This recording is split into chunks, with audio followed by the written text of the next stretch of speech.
जो अपने कदमों की काबिलियत पर विश्वास करते हैं वो ही अक्सर मंजिल पर पहुंचते हैं। हार और जीत आपकी सोच पर निर्भर करती है।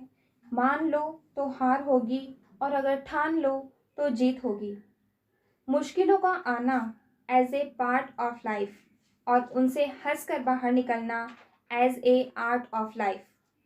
एक पुरानी कथा है। एक छोटे से राज्य पर एक बहुत बड़े राज्य ने आक्रमण कर दिया। उस राज्य के सेनापति ने राजा से कहा कि आक्रमणकारी सेना के पास बहुत संसाधन हैं। हमारे पास सेनाएं भी कम हैं, संसाधन भी कम हैं। हम जल्दी ही हार जाएंगे। इस युद्ध में निश्चय ही हमारी हार होगी। और इतना कहकर सेनापति ने अपनी तलवार को नीचे रख दिया। अब राजा बहुत घबरा गया। फिर वह अपने राज्य के बूढ़े फकीर के पास गया और सारी बातें बताई। फकीर ने कहा कि उस सेनापति को फौरन ही हिरासत में ले लो और उसे जेल भेज दो, नहीं तो हमारी हार निश्चित ही है। यदि सेनापति ही यह सोचेगा तो हमारी सेना क्या सोचेगी, क्योंकि आदमी जैसा सोचता है वैसा ही हो जाता है। फिर राजा ने कहा कि युद्ध कौन करेगा? फकीर ने कहा, मैं। वह फकीर बूढ़ा था। उसने कभी कोई युद्ध नहीं लड़ा और वह कभी घोड़े पर भी नहीं बैठा। उसके हाथ में सेना की बागडोर कैसे दे दे। लेकिन राजा के पास इसके अलावा और कोई दूसरा रास्ता न था। वह बूढ़ा फकीर घोड़े पर सवार होकर सेना के आगे आगे चला। रास्ते में एक पहाड़ी पर एक मंदिर था। फकीर सेनापति वहां रुका और सेना से कहा कि पहले मंदिर की देवता से तो पूछ लें कि हम जीतेंगे या हारेंगे।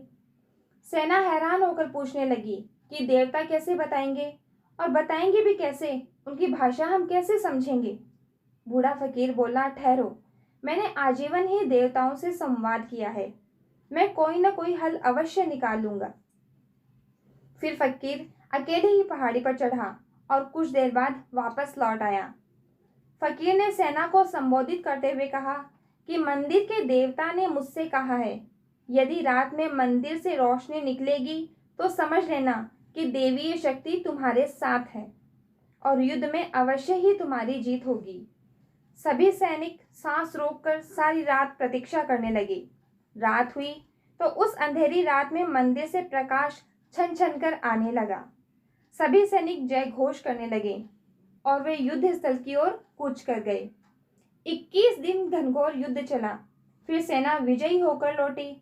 रास्ते में वह मंदिर पड़ता था। जब मंदिर पास आया तो सेना उस बूढ़े फकीर से बोली कि चलकर उस देवता को तो धन्यवाद दिया जाए। सेनापति बोला, कोई जरूरत नहीं है। सेना बोली, बड़े कृतज्ञ मालूम हो पड़ते हैं। आप जिनके प्रताप से, आशीर्वाद से हमने इस भयंकर युद्ध को जीत लिया है, उस देवता को धन्यवाद देना भी आप मुनासिब नहीं समझते? तब उस बूढ़े फकीर ने कहा कि वो दीपक किसी और ने नहीं, मैंने ही जलाया था, जिसकी रोशनी दिन के उजाले में तुम्हें दिखाई नहीं दी और रात्रि होने पर तुम्हें वह दिखाई दी। तुम जीते क्योंकि तुम्हारी जीत का ख्याल तुम्हारी निश्चित था। मनुष्य के पास अपार शक्ति होती है, शक्ति की कोई कमी नहीं होती, लेकिन कमी होती है तो वह संकल्प की। रेस में जीतने वाले घोड़े को भी नहीं पता होता कि जीत वास्तव में क्या है। वो तो अपने मालिक द्वारा दी गई तकलीफ की वजह से ही दौड़ता है। इसीलिए यदि आपके जीवन में कभी कोई भी तकलीफ आए तो समझ जाइएगा कि आपका मालिक आपको जिताना चाहता है। इसीलिए जिंदगी में खुश रहिए। Feel good, do good and be good. Have a great day.